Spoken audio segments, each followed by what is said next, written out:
A solar eclipse. What a magnificent sight. Now imagine for a second you were part of an ancient civilization and you saw a solar eclipse. I mean, what would you think was going on?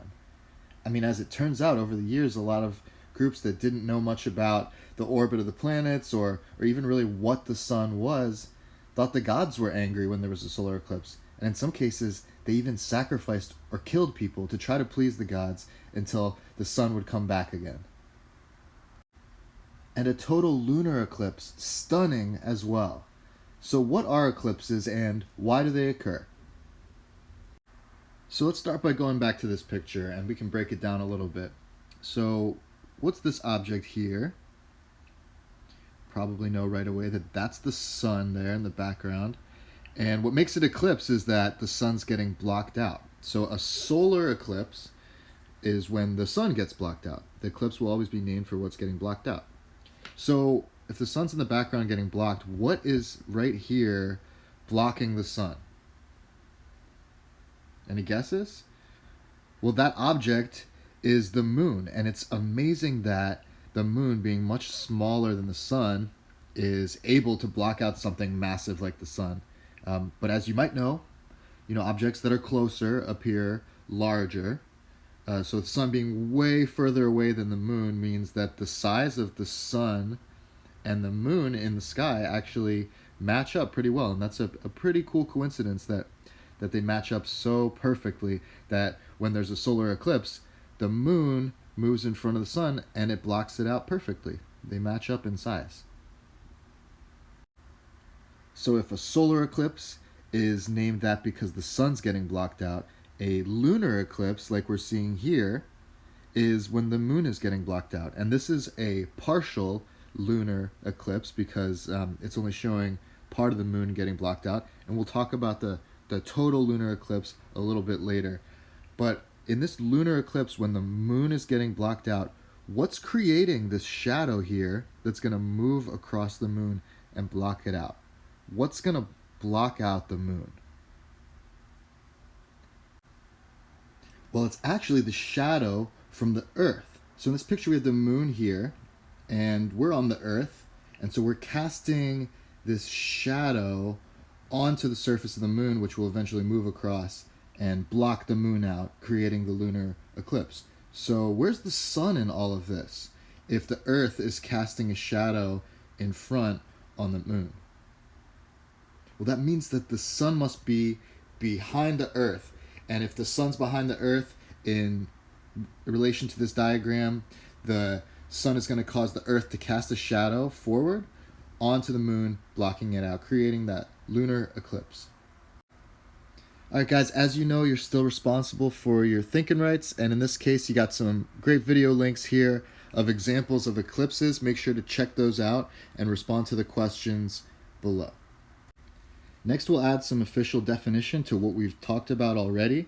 So on the left, we have a solar eclipse, and that's when the sun gets blocked out by the body of the moon. So remembering that every eclipse is named after what gets blocked out. So a solar eclipse, the sun is going to get blocked out, and it happens when the moon gets in between the sun and the Earth. So if I'm on the Earth and the moon is in this perfect position, it's going to look like the sun's getting blocked out from the Earth. So I won't see much of the light from the sun in this case during a solar eclipse. On the right side, we have a lunar eclipse, and that's when the moon gets blocked out by the shadow of the Earth. So again, they're named for what's getting blocked out. Lunar means moon, so in this case, the moon's getting blocked out. And if I'm on Earth here, I can see that it's actually the Earth that's what's blocking the moon out. So if the sun's behind me, relatively, and I try to look at the moon, the shadow of the Earth blocks out the moon so that I can't see it. Or I'll see a blood moon, as we'll discuss in a second. So looking down here at the orbit of the moon around the Earth, I can sort of pinpoint the places where I would have a solar eclipse and a lunar eclipse. And I'll ask you guys to think about it first. Where on this orbit would the moon have to be to cause a solar eclipse, or where the moon would block out the sun? So would it be up here on the top, over here on the left, down here on the bottom, or over here on the right? Where's the solar eclipse going to be? After you think about it, where's that moon going to block out the sun? And it's going to happen right over here. Oops. So if my moon is in the right position and I'm on the Earth right here, if the moon's there, it's going to block out the sun because the sun's over here, and in this position, the moon is going to get in between the sun and the Earth. So where is my lunar eclipse going to be? Over here on the right. So here on the right, when the moon is over there, if I'm on the Earth's shadow is going to block out the moon. So my lunar eclipse would be over here, and my solar eclipse would be here on the left. So thinking about what we just talked about, and that the moon orbits the Earth about every 27 days, it would make sense that we have a lunar eclipse and a solar eclipse every month, right? Because as the moon orbits the Earth, when it gets here, we're going to have a lunar eclipse, and then when it gets here, we're going to have a solar eclipse, right? So we have a solar eclipse and a lunar eclipse every month. Well, not exactly, because remember that the moon was just a random planet that crashed into Earth, and they had this tumble around, and they melted together, and then the moon got trapped in our orbit. Well, that was like a random process, and it caused the Earth to get tilted. Well, the moon's orbit is tilted as well. It's on a 5-degree tilt. So if it wasn't tilted, we would have 2 eclipses every month. We would have the solar eclipse and the lunar eclipse. But because it's tilted, as the Earth orbits the sun and as the moon orbits the Earth, the moon really has to be lined up perfectly to block out the sun. And it only happens maybe, I think, every 18 months or so is there a solar eclipse somewhere on the Earth. And the lunar eclipse apparently happens two times every 3 years. So because of the tilt of the moon's orbit, they don't happen every month. It's much more rare than that.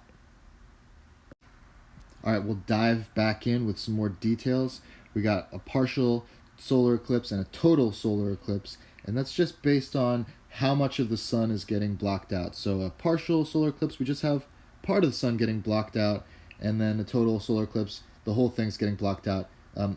Interestingly, you can see the corona, or the outer layers of the sun's atmosphere, which you usually can't see, but when the rest of the light from the sun is blocked out, it allows the corona to be visible, or the atmosphere from the sun.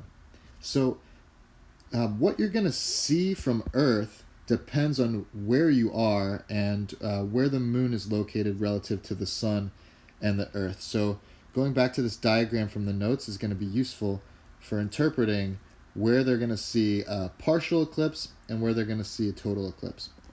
So there's 2 terms. There's the umbra and the penumbra, and those are just terms to refer to areas on the Earth that receive different amounts of the shadow effect from the moon. So if you're in the umbra, you're getting a total solar eclipse because the moon is in the perfect position to block out the sun from where you are. But notice that the shadow narrows down to this tiny point, so there's only really specific latitudes or specific places on Earth where you're going to see a total solar eclipse while it's happening. And then as the moon moves, that location of the umbra is going to move across Earth's surface. So the place that you're going to see the total solar eclipse is going to change hourly as the moon moves and Earth rotates. The penumbra are the places where you're going to see the partial solar eclipse. So basically, you're not in the place where the moon is lined up perfectly, but you'll still see some shadow on the sun. And by the way, I'm talking about seeing. You're not supposed to look at a solar eclipse at all. They have special glasses that you can use. Basically, as the shadow, or as the moon moves across the sun, your eyes think that it's getting dimmer, so they open up, they dilate to let in more light. But the sun's still powerful, so it can actually cause more damage than usual if you look at a solar eclipse. But anyway, we got the umbra, where you're going to see the total solar eclipse, and the penumbra, where you're going to just see the partial solar eclipse. All right, so some things are the same about lunar eclipses as solar eclipses, and some things are very, very different. The things that are the same, we still have, pull this up here, we still have an umbra and a penumbra, and the umbra is going to be the most intense shadow, or where we're having the total eclipse of the moon, the total lunar eclipse, and then the penumbra is where we'd have a partial eclipse or a partial shadow of the moon. And like here, if the moon was partially in the penumbra, we would have a partial lunar eclipse, but if it was fully in the umbra, we'd have a total lunar eclipse. But the major difference about a total lunar eclipse is that, well, we still see the moon. And that's crazy because it should be blocked out during a total lunar eclipse. I'll pull the diagram back. So this is the position on the left. This diagram shows the position of the sun, earth, and moon during a total lunar eclipse, which is very strange because if the moon is here and the earth is casting a shadow, a full shadow on the moon, we should see nothing. But what we see is a blood moon, which is really dramatic. I remember one time I waited on my patio for 2 hours to see a blood moon, and it was totally worth it. It was crazy. But why would we see a blood moon instead of nothing? Okay, so the mystery is that during a total lunar eclipse, we actually see the moon, and it's a blood moon. So why does that happen? Well, as we've talked about when we learned about the electromagnetic spectrum, light from the sun has different wavelengths, and they correspond to different colors. There's red light, orange light, yellow light, green light, blue, indigo, and violet light. And so as the light from the sun passes through Earth's atmosphere, certain colors get scattered, or basically they hit particles in the atmosphere and they move off to the side. But red light, which has the longest wavelength of visible light, is able to pass easily through the atmosphere at certain angles. And when there's a lunar eclipse, the red light kind of sneaks through the atmosphere without getting scattered. The blue light, which is smaller wavelength, it hits particles and it gets scattered out. But the red long wavelength light moves through the atmosphere, it sneaks through, and even though the shadow of the Earth is casting on the moon, because all of that red light from the sun is sneaking through, it hits the moon, and so we actually see a red moon instead of a shadow. So it has to do with the fact that the red long wavelength light is able to pass through the atmosphere at that angle, and it's still and the light shines on the moon, causing a blood moon or a red moon. So this diagram here shows what would happen during a total lunar eclipse. We'd see the moon, and slowly we'd see the shadow of the Earth as these objects are coming into alignment, and then eventually you're going to start to see the reddish tint kick in as the red light is passing through the atmosphere and shining on the moon. Then you have the peak blood moon here, and then you're going to see the shadow creeping in from the other side, going back to the partial eclipse, and then it's over.